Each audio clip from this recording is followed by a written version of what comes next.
Namo Devyai Mahadevyai Shivahayai Satatam Namaha Nama Prakrityai Padrahayai Niyata Pranata Smatam. Salutations to the Devi, to the Divine Mother of the Universe. Salutations always to her who is auspicious. Salutations to her who is the primordial cause, to her who is gracious. With mind's intent, we bow to her. Om Shanti, Shanti, Shanti. Peace, peace, peace. Good morning, everybody. I'm honored to be here, and first of all, let me apologize for not being Swami Sarvapriyananda. It's always better to be on this side of the podium with him sitting there, who's regarded as the best communicator in our order. But I'm honored to be here. I've known the Swamis here when I was a young kid. I was fortunate to spend time with Swami Pravrajika, and that was a great blessing. He was incredibly sweet. I was scared of him because he was so skinny, and he seemed so terribly austere. And then after him, Swami Tathagatanandaji. And Swami Tathagatanandaji said, I want you to speak in my center, so are you happy? Okay, I'm here. Okay, did it. Okay, bravo. So, and then, of course, our much missed Swami Sarvapriyananda, who is the most well-named Swami in our order. So very beloved of all, and such a wonderful brother. So it's a wonderful, really it's an honor to be here in this great historical center, the one where so many great people have been here and communicated to the world this wonderful message of Vedanta. And what I'd like to do today is talk about the wisdom of the Divine Mother, because we're now in the season of the Divine Mother. This is this time of year. We had Durga Puja already, which is celebrated in Santa Barbara, and then we had Kali Puja in Hollywood. And in fact, last week we immersed the image of Ma Kali in the ocean, which is not something you do here, I know that. But this is what we do in Southern California, because Swami Brahmananda told our founder, Swami Prabhavananda, be ritualistic. So we have followed that with gusto. So that's where my comfort zone is.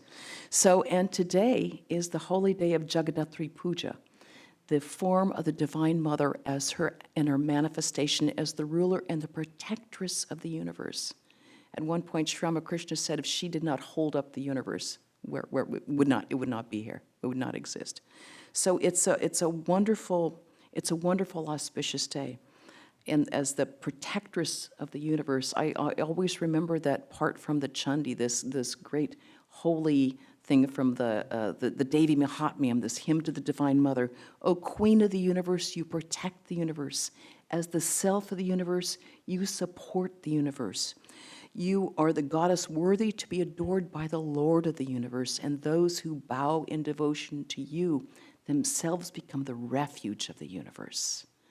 That is what I think of when we think of Jagadhatri, the goddess Jagadhatri. And for a number of us in the Ramakrishna Order Vedanta Society, this day has a special resonance.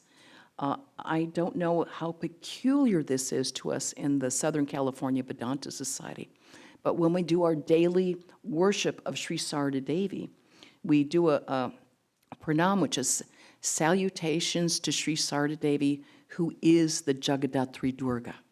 We say that every day during our puja. And then, of course, this wonderful association with Sri Sarada Devi and Jagadhatri Puja in Jairambati, in her village home, where she inaugurated the worship of Jagadhatri, and where this great idea of her worshiping Jagadhatri, sort of like the idea of the Divine Mother coming to the earth, taking human form to celebrate and worship herself. What a glorious thing. So with these wonderful associations with, and today is Jagadhatri Puja. So it's a wonderful day to be here. And what else could I talk about? So, and then after Jagadhatri, we have the worship of Sri Sarada Devi on December 9th, who is another manifestation of the Divine Mother.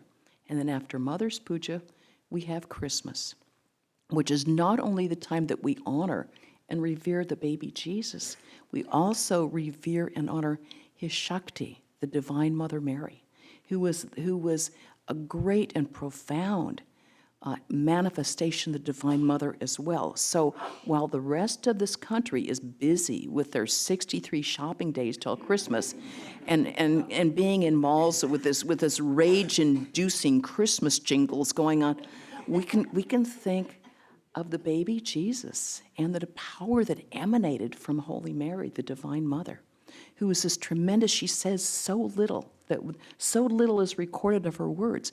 But did you realize that the first miracle of Mary was, the first miracle of Jesus was due to Mary? At the wedding in Canaan, she said, "Son, there is no wine." He said, "What is that to me? My time has not come." She just sits there and waits. It's like, Okay, he gets up, the water's into wine. Okay, done. My soul doth magnify the Lord. I mean, how glorious. You get that ecstasy coming through these words of the Magnificat. Such a powerful manifestation of the Divine Mother. And we get so hung up in the shopping days till Christmas and Santa Claus. We forget about where the real power of this celebration is. It's not only in the baby Jesus, it's his Shakti. There's this wonderful, beautiful song by Swami Chandikananda, which says, Jaya Saradeshwari, Sita Radha Mata Mary, Yashodhara, Vishnu Priya Ma. Mata Mary. How wonderful. So salutations to the Divine Mother in all her sacred feminine aspects, the Shaktis who come with the avatars, the divine, these aspects, the manifestation of the divine who assume human form. Now, all of you know here ad nauseum that Brahman is this all-pervading divine existence. This Brahman is beyond speech, beyond mind, beyond the senses, beyond gender, of course. Brahman has no attributes whatsoever. Brahman simply is. Brahman is isness. But how can we connect with this infinite divine reality? Because we are restricted by the limitations inherent in the mind. We've got this little thing here, and we're trying to connect this infinite, limitless, ineffable divine reality. How do we connect with that? Because we really can't connect with it as this ultimate reality is. This is, we're limited. We feel these limitations. We're unable to grasp this infinite and transcendent reality, but we can easily connect with that infinite reality when it assumes a tangible form of some kind. And that's where the Divine Mother comes in. I know this is New York. I know you're used to hearing about consciousness and Atman and Brahman. I know that. I know I'm prepared for that. And I thought, well, I could tell you, okay, let's bring it down a notch. And I thought, why should talking about the Divine Mother bring it down a notch? It's not bringing it down, it's bringing it out. It's bringing it out a notch, because Sri Ramakrishna said one who is Brahman is Shakti, the divine, the primal energy. Brahman is called Shakti when engaged in creation, preservation, and destruction. This Shakti is called Brahman when inactive. So this isn't bringing it down, it's bringing it out into the tangible universe that we relate to, because this is our daily experience of life. And then you say, fine, yawn, how is that possibly relevant to my life? You give me one reason why I would want to think about that on a Sunday morning when I could be watching something much better, or jogging in the park. And that's where the wisdom comes in, the wisdom that I used in the talk, the wisdom of the Divine Mother. Because actually everything that we talk about in Vedanta is entirely relevant, everything. Everything that we talk about here is completely practical and applicable. It's simply our decision about how deeply we can understand it, and then how we can employ it and utilize it in our lives. It's really our decision about how much we actually want to take the wisdom that we're given during these times, and how much we can actually assimilate it, and more than that, actually put it into practice. That's where the wisdom comes in, this practical application of these higher truths that we hear every week. We all hear these. How do we apply them? And what can we get from the wisdom of the Divine Mother? Well, when we talk about the Divine Mother. Sri Ramakrishna would say we're dealing about the realities of Shakti, the whole cosmic process of creation, preservation, and destruction. And we deal with this reality every day. It's not so much a cosmic process, but a very personal process.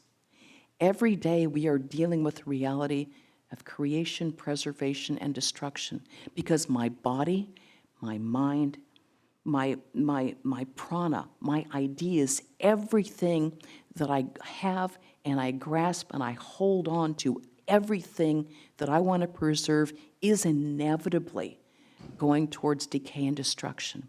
I can hold them as long as I try to in my grasping hands. It will all move towards decay and destruction.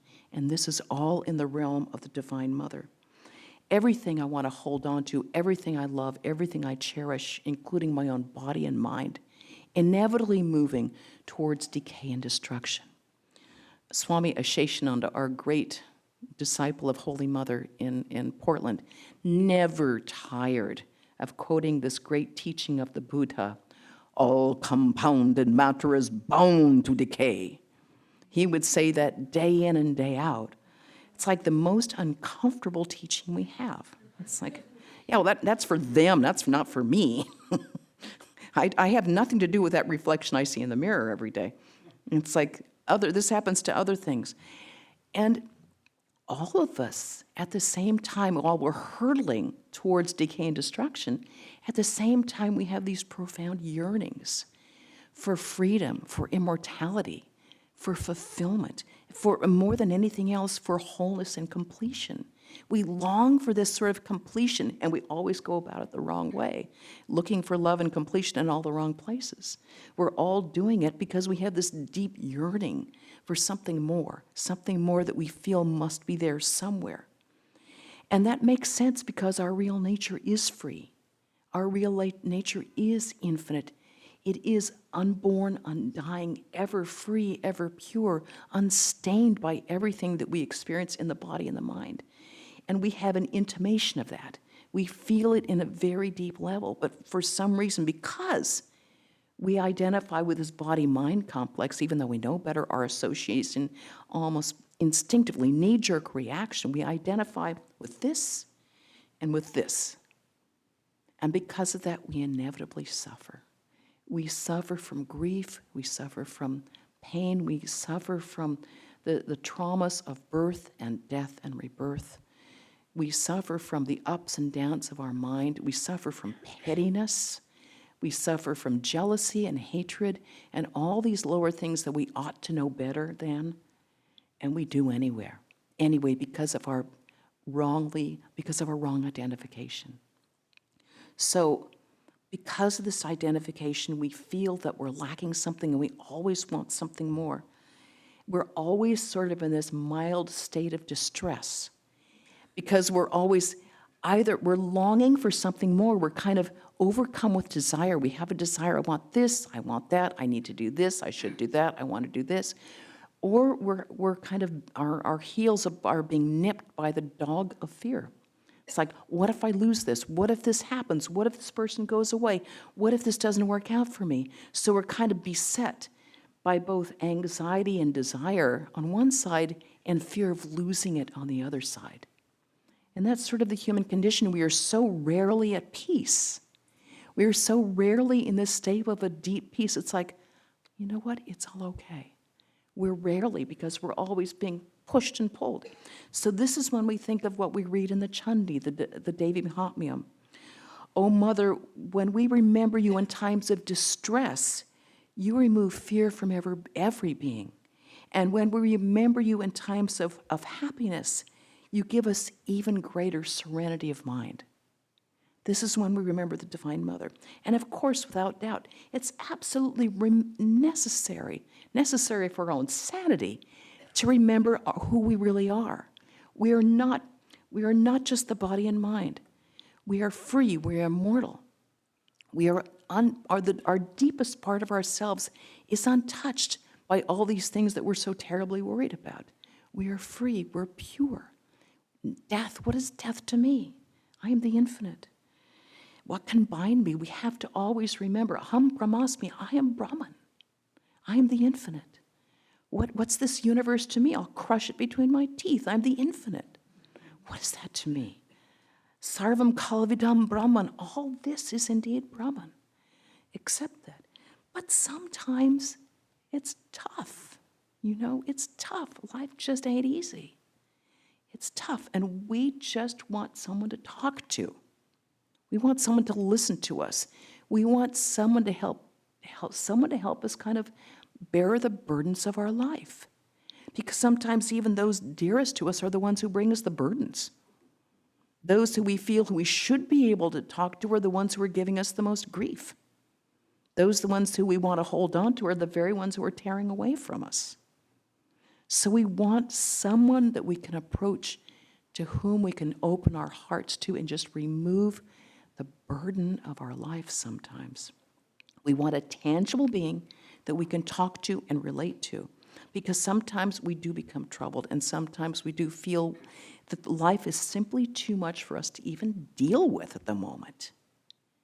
We can't even understand it, let alone deal with it. We can't even address it. So that's when we turn to the Divine Mother, because the relationship between a child and a mother is such a sweet and tender relationship. It's tender and sweet and incredibly powerful. You don't want to get between a mama and her child. It's a very powerful relationship. Because a father, relating to a father, can sometimes be a little touch and go. A father can be stern. He feels like he's the one who has to tell you what to do. He can be pretty rule-bound, but your mom's always on your side. Your mom is going to be there to understand you when no one else does. Your mother will there and trust in you when everyone else has given up on you. When everybody in the world has given up on you, your mom will say, honey, it's okay. Your father's going to say, I just looked through those credit card receipts. What in God's name were you doing at that time doing this? And your mom's going to say, honey, I just made some chocolate chip cookies. Come here. Here's a 20. Go out. Your dad's in a bad mood. It's okay. Just leave for a little bit. Go out. Because mom always has our back. No matter who else, our mom is always going to have it back. And it's really helpful to kind of use this inbuilt system that we have of the child to the mother, to use that inbuilt paradigm that we have and use that as a way to approach this ultimate reality. To be able to have this loving and trusting relationship with the Divine Mother.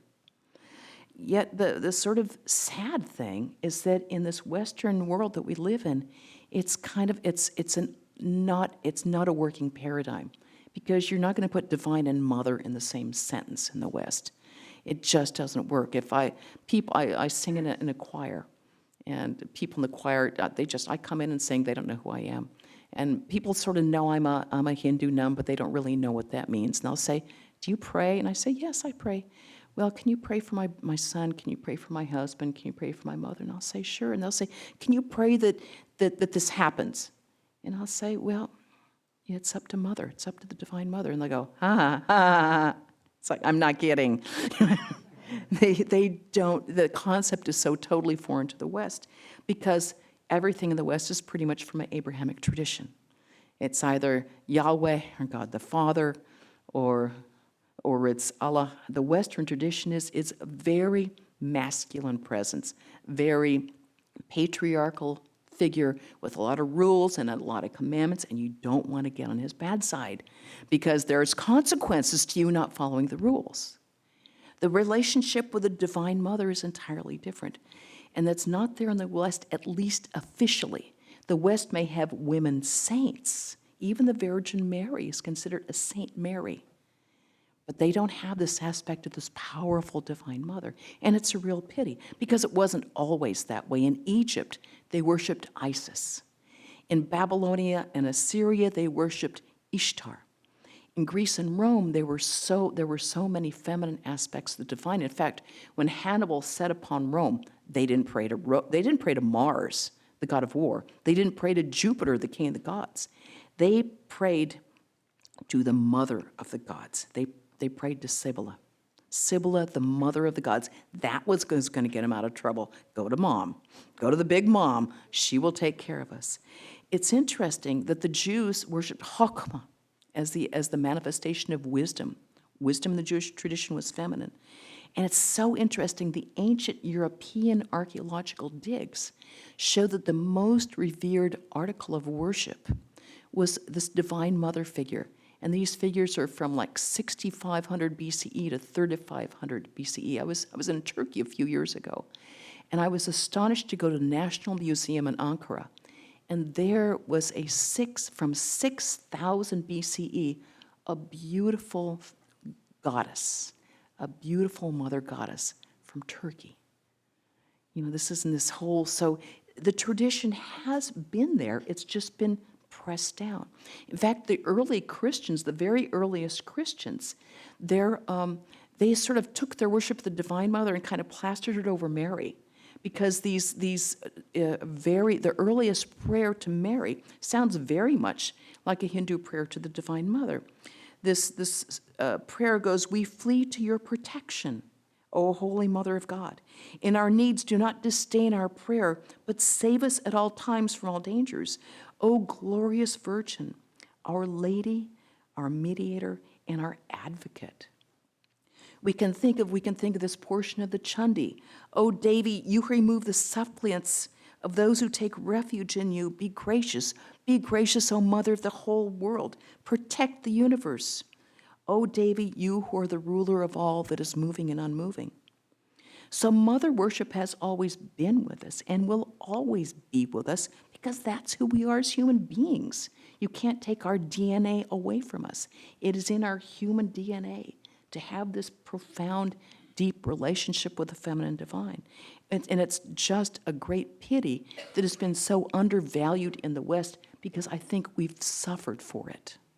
I think it has removed a way for the West to approach the mother, because if you make our way of approaching the divine an exclusive, tough, masculine guy who's got all the rules and the commandments, you kind of lock off a portion of our own divine, of our own spiritual life. You really restrict the way that we can approach the divine, and it's been to our detriment. Because this male deity sort of evokes more fear than love, and as Swami Vivekananda reminds us, if love and fear are incompatible. You cannot love and fear at the same time. It simply doesn't work. A baby held to her mother's heart, or his mother's heart, has no fear. Absolutely no fear will go through that little baby's mind. We're warm, and we're fed, and we're protected, and everything is okay. You never think, Mom's going to drop me. Doesn't even cross your mind. You are completely at peace. You know that everything is good, and you know that everything is as it should be. I am being held and protected, and everything is as it should be. And this is the true relationship between us and the Divine Mother of the universe. No matter what happens around us, no matter what falls out from under us, we are being held by the Divine Mother, who is holding us as a baby to her own heart, nurturing us and protecting us, because we know we are safe. In fact, Swami Vivekananda, such a profound non-dualist, was also the greatest devotee of the Divine Mother. He said, "Only resting in Mother are we safe." That's a very profound statement. Resting in Mother, knowing that no matter what whirlwinds go around us, no matter what we face, we are always being held and protected by the Divine Mother of the universe, because no matter what is happening to us, we are exactly where we should be at that moment in time. Exactly where we should be. Nowhere else, nothing else happening to us but what should be happening right now, come what may. The most difficult aspect of the Divine Mother to understand is no doubt Mother Kali, because she's loving and fierce, and she's tender, and she is fearsome as only a mother can be. What to speak of a Divine Mother? Now, all of you mothers out there know how fierce a mother's love can be. All of you know what it's like to be a mama bear, where you're going to go out and you're going to tear that lion to bits if you think that that lion is going to touch your child. I discovered I had a mama bear. I never knew it until I was out taking my old dog for a walk. She was about 14 or 15 at the time. She was an old shepherd. And I was walking on this road that was fairly deserted at the time, and out of nowhere came these two other dogs, and they set upon her. They separated us, set upon her, and one went for her neck, and one went for her abdomen to sort of disembowel her. I've never run so fast in my life, and I never identified so completely with Mother Kali. As I screamed, "I'm going to kill you!" And I actually went actively after them for at least 15 minutes, trying to kill them with my bare hands, getting their little necks in my hands. I couldn't get them, which was good for them, because I certainly would have killed them. But then I realized that deep within us, unbeknownst to us, every one of us, whether you're male or female, is this deep sense of protection. If someone is under your wing, you're going to give that wing 1,000 times to protect your little chick, male or female. And I discovered that unbeknownst to myself. So we all have that, and this is what Mother Kali truly is. She is our mother who's like, don't you dare touch a head of my child's head, or you're going to so regret it. I'm there. Some years back at UCSB, UC Santa Barbara, there was a big seminar on the Divine Mother. And Swami Swahananda was asked to speak, and this young student said, "Swami, how can you possibly worship as God as the Divine Mother when she's got a sword and it's bloody and it's got fat on it and she's got a human head that's dripping blood? How can you possibly see that as divine feminine, let alone mother?" And he said, "Do you want a namby-pamby mother, or do you want someone to protect you?" And it's like, everyone in the auditorium just got it. It was like, yeah. Do you want a mother who said, "Honey, I'm sorry, but the flood's going to take you away. See you next life." You want someone who's gonna do everything, who's gonna lift the truck that fell on you. You're going to expect your mother to lift that truck that just landed on your chest. You know she's going to do it because she's your mother. The word Kali actually comes from the Sanskrit word kala, which means time. And time, as we know, is the destroyer of all things, the great consumer. Before there became consumers, we always had time. Everything in time is destroyed by time. Everything has a beginning, and it will inevitably have an end if it lives in the world of the finite. And I always think, all compounded matter is bound to decay. This is what time does. Once a devotee named Mahima came to Sri Ramakrishna and asked, he said, why are we making spiritual progress? And he said, "Master, something is holding us back." And Ramakrishna shot back. "Why? Cut the reins. Cut the reins of what's holding you back." He said, "The shackles of Kala are cut by Kali's name. Cut them. Kali is fierce when she destroys our ignorance with her sword. And she removes our egotism, which is symbolized by that human head. We don't like it when our ego is attacked. It hurts. We don't like it. We blame everybody else but the ego. We don't like it. With that, our loving mother takes off the ego. Do we want to go around again and again and again in ignorance? Is this having a fun time? No. It's like if the doctor takes out your stitches. In the old days, it kind of hurt, but you can't leave the stitches in. Divine Mother removes our ignorance, whether we like it or not. And if we're really sincere in our path, we want our ignorance removed. We want our mother to do the best thing for us. Her fierce love for her children is our best protection, because there's no one else who can protect us. Our Holy Mother, Sri Sarda Devi, was another manifestation of the Divine Mother. And she hid her divinity under the veil of simplicity and humility, and very few who could see who she really was. Swami Vivekananda wrote a letter to his brother disciples, all illumined souls, and he said, "You have not yet understood the wonderful significance of Mother's life. None of you. But eventually you will. Now imagine he's writing that to his brother disciples.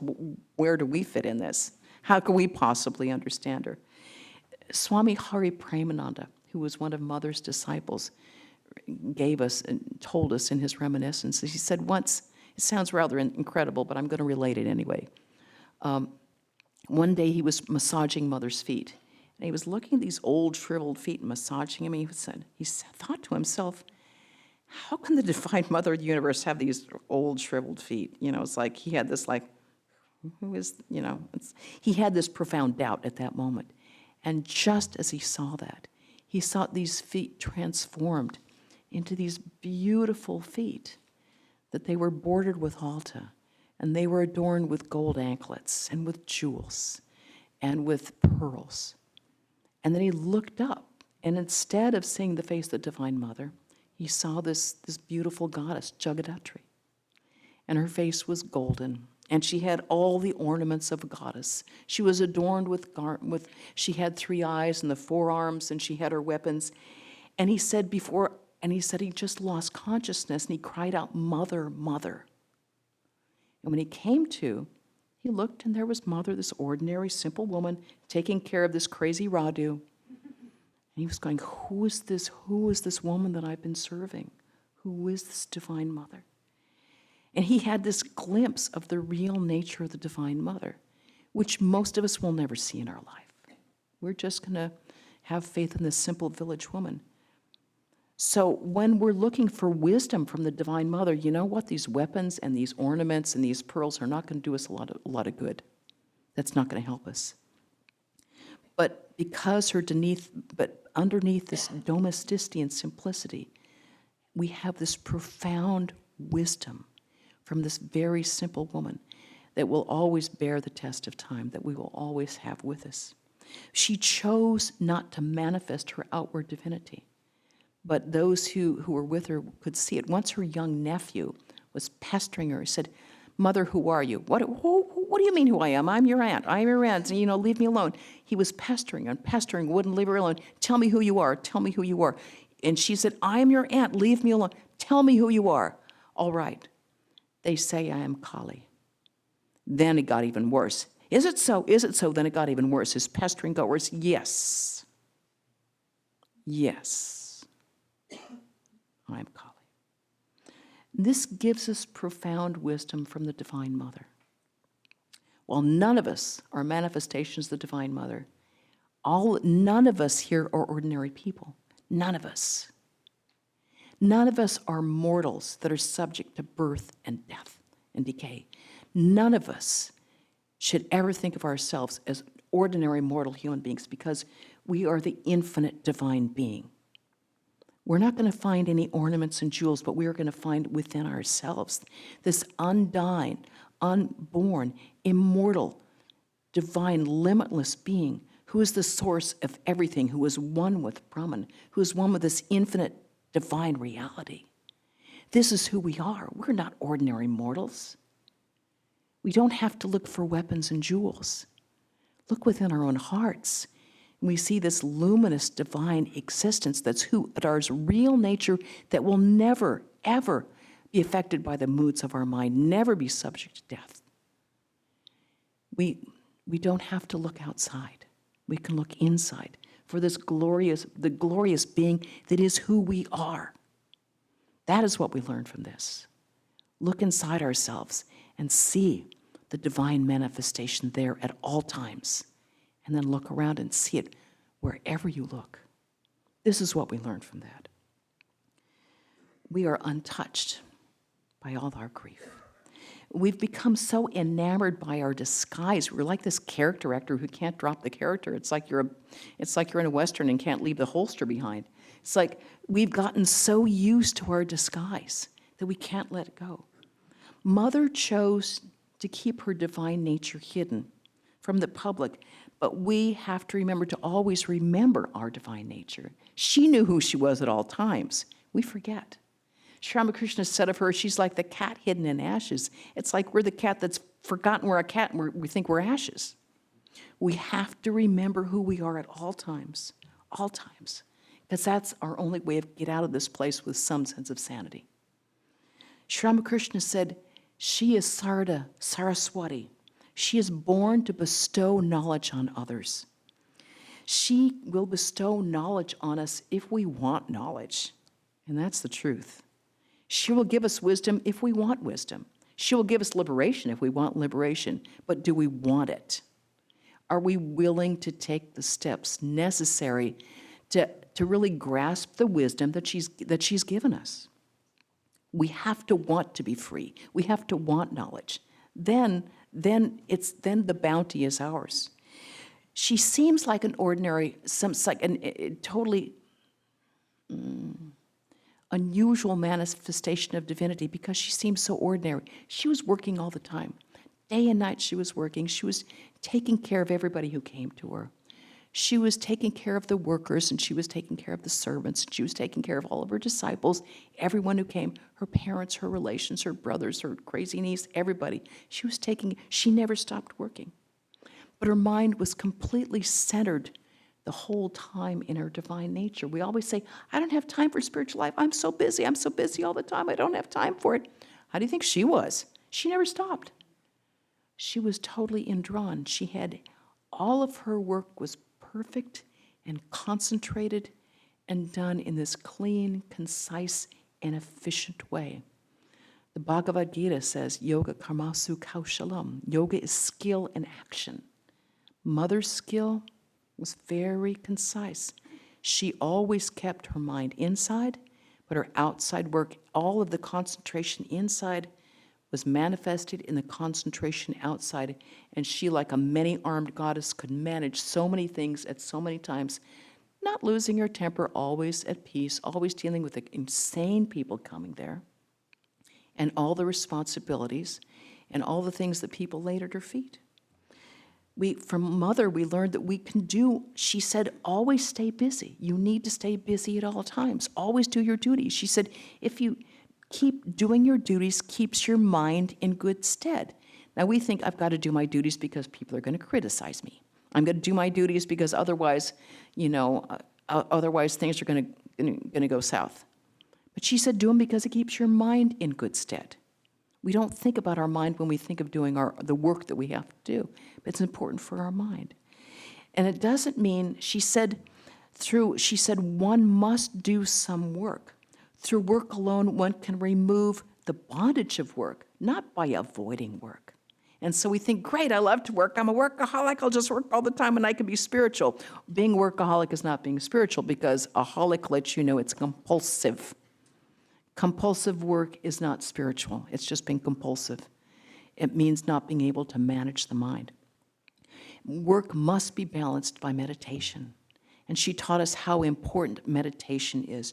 And she made a point about how important it was to have regularity and consistency in our meditation. This is all wisdom from the Divine Mother, but we just have to actually put it into practice. That's the hard point. She said meditation is necessary. It's like the rudder of a boat. It keeps us on course. She said one must practice this at least in the morning, in the evening, because it keeps us on course. We think we don't have time. We will actually have less time if we don't meditate because our minds will be less under our control and we'll be able to concentrate less and our work will be very inefficient and we'll end up spinning wheels simply because we don't know how to organize our mind in an efficient sort of way. So this is wisdom from the Divine Mother. Okay, put it into practice, a routine. And it's hard to do. We can start meditation with great enthusiasm, but then day after day, year after year, decade after decade, to keep up the routine is very difficult. This is where Mother's wisdom comes in. Morning and evening, very important. Practice regularity. Mother was also a great advocate of japa, the repetition of the holy name of God, the repetition of the mantra.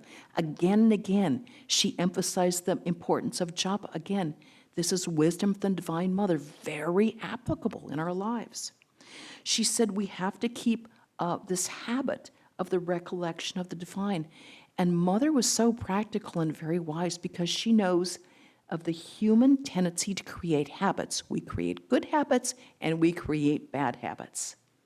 And she said, like children create habits so easily. So it's important for us in our spiritual life to actually create a habit of it. He said, we have to create a habit of japa. And we need to take this habit-making tendency of the human mind and put the mind on our side rather than having it work against us. Because have you ever had it where this song goes through your head and it will not leave you alone, like a stupid song? It's like, why am I being haunted by this song? Well, instead of being haunted by this stupid song that we can't get rid of, make the mind do japa.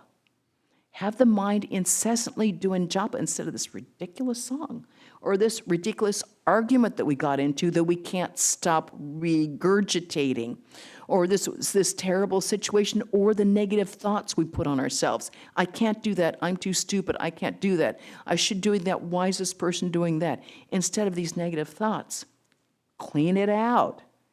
Do japa, do japa, do japa. She said, practice japa. Through that, you will attain everything. Everything. That doesn't mean, it's like you're going to make your life a little better. Through japa, you will attain everything. What practical wisdom we have here. And it's so simple. Anybody can do japa. You can do it anytime, anywhere, under any circumstances, except maybe anesthesia. And it may be if you're evolved soul, you can do it during anesthesia. I don't know. I don't remember. But but you can do japa anytime, any way, anywhere. No one knows what you're doing it. You're on a subway, you're in line, you're at the doctor's office. You don't have to turn on the stupid iPhone and look at the latest messages that you got. They will be there when you stop. We can use that time to do japa. And no one knows. They just think you're taking a nap. How many times do you go to the airport in the waiting room? It's like every single person is on their iPhone. Every single person. No one's looking at each other on their iPhone. Close your eyes, do japa. What a great way to spend the time. Don't need to get riled up by the news. It's always bad. Just do japa, do japa. And then, the ultimate Vedanta, what is it the Vedanta teach above all else? Brahman and Atman are one. Brahman and Atman are one. That there is no distinction between us. That we're all united in and through divinity. Isn't this the highest truth of Vedanta? That there is no other. There can be no other. There isn't like one Atman per customer. There's only one Atman, one ultimate divine reality that we're united in. And Mother was able to make this so practical. No one is a stranger, my child. The whole world is your own. This isn't some stupid platitude. This is from her own experience. She was absolutely incapable of seeing anyone as a stranger. I mean, can you imagine how that would be? I mean, we go out there, it's like, who's that guy? What's he doing? What's that guy doing? That's weird. What's that? She never reacted like, that's weird. Never thought everybody became her child because she had that relationship. That person before us before her was absolutely divine. And we too can have that when we come to this realization that here we are, we're all in this together.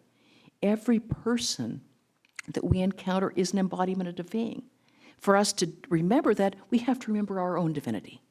If we can't be aware of our own divinity, we will never be able to see it in anybody else. To have that, remember our divinity, and then see it in other people. Remember that person is a manifestation of divinity. We're all just playing around with these funny little Halloween disguises all year long. We're just relating to each other. We're relating to the disguises. Mother saw everybody as her child. And this wonderful, tender relationship of a mother to child. Can you imagine if we were able to see others that way? Not as someone that we either were afraid of or wanted something from, but just had this relationship where everyone we encountered was this blessed child that was someone that we were deeply related to. And to have this kind of tender relationship with the world, this tender relationship with each other, where we saw each other as just these manifestations of the divine, that we had the sweetest relation. What would the world be like?